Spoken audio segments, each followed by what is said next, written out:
Ranking FIFA Timnas Indonesia melesat. Mari kita bahas, tapi jangan lupa subscribe dan like-nya. Silahkan. Ya, kita bahas ranking enggak seluruh sih, 4 tim ASEAN yang terbaik ya, yaitu Thailand, Vietnam, Indonesia dan Malaysia. Ya, kita mulai dari Thailand nih. Kita membahas ranking dari Februari sampai Oktober ya di tahun 2024 ini. Perkembangannya seperti apa? Ya, baik. Jadi yang pertama kita lihat Thailand, rankingnya di 101 di bulan Februari. Kemudian di April 101 juga, di Juni 100, di Juli 101, September 100 dan Oktober. Nah, ini ada peningkatan ternyata ya. Thailand ke ranking 96. Ya, artinya di sini memang dari Februari sampai September ini cukup stagnan ya. Tetap menang, kalah lagi, menang, kalah lagi, mungkin seperti itu ya. Nah, terus akhirnya bisa ke ranking 96. Ya, ini luar biasa ya, satu-satunya negara ASEAN yang bisa di atas ranking 100 ya. Di bawah ranking 100 maksudnya ya. Nah, kemudian untuk Vietnam dari 105 ya turun ya ke 115, kemudian turun lagi ke 116 dan seterusnya 115, 116 ya, dan semakin turun lagi di 119. Jadi ini titik terendah di tahun 2024 ini bagi timnas Vietnam ya. Nah, sebelum ke Indonesia kita bahas dulu yang Malaysia ya.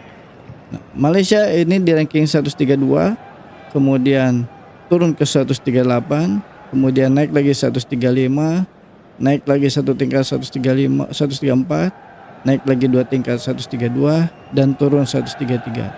Artinya dari Februari sampai Oktober ini sebetulnya ada penurunan 1 poin aja.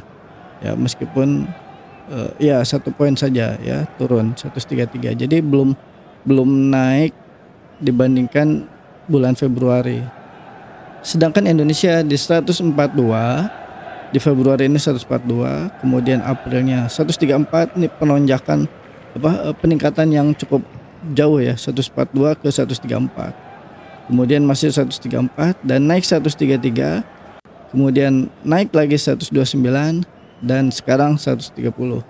Tapi ada informasi lebih lanjut itu setelah Indonesia menang lawan Arab Saudi itu ke ranking 125 ya. Tetapi saya lihat di FIFA, di websitenya FIFA ya, itu belum update ya. Jadi masih sampai posisi di Oktober.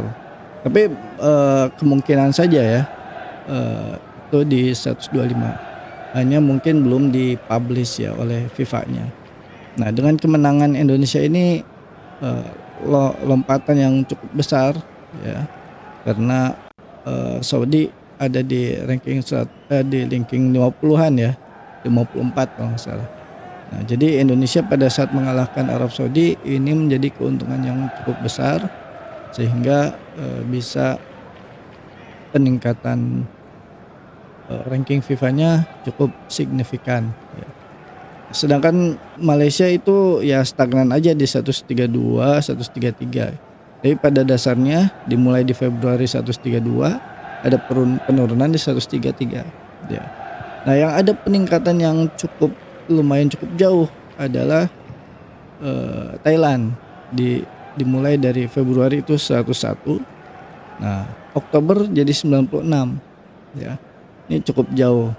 Sedangkan berbanding terbalik dengan Vietnam. Vietnam itu jauh ya. Dari 105 turun ke 119 ya.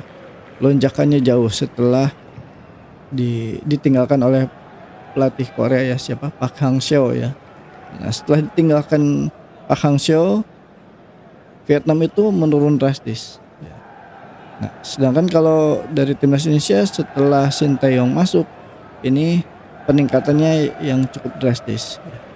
Ya mungkin nanti suatu saat saya akan menyampaikan yang dari tahun ke tahun ya, historis ranking dari ASEAN ini. Baik, nah kita bahas sedikit mengenai melawan Arab Saudi ya. Jadi permainan melawan Arab Saudi yang menjadi pembeda adalah Marcelino Ferdinand dan juga Rizky Ridho. Nah, Rizky Ridho pemain lokal dari Liga 1, sedangkan Marcelino Ferdinand yang tadinya awalnya dari Persebaya, keduanya ini dari Persebaya ya, cuma melanglang buana ke luar negeri dan sekarang di Oxford United ya. Nah ini cukup baik ya, apalagi Marcelino ini semakin ada peningkatannya, semakin baik. Nah jadi ada sempat saya mendengarkan dari Nova Arianto ya, asisten pelatih Sintayong. Jadi awalnya ada pertimbangan apakah Eliano yang dimainkan atau Marcelino yang dimainkan gitu ya. Nah ternyata akhirnya keputusannya Marcelino karena dengan formulasi 3-5-2. Nah Marcelino secara kondisi cukup fit ya, sementara Eliano itu belum terlalu fit. Pertimbangannya waktu di klub ya, waktu di klub itu Eliano ada sempat cedera sehingga menit bermainnya jadi sedikit berkurang. Sementara Marcelino itu terus bermain dan cukup bagus. Akhirnya ya dengan keputusan Sintayong yang baik ini akhirnya menghasilkan kemenangan bagi timnas Indonesia ya, dengan skor 2-0. Nah jadi mungkin netizen yang belum mengetahui mengenai hal ini keputusan yang kita memang tidak tahu nih sebagai netizen ya.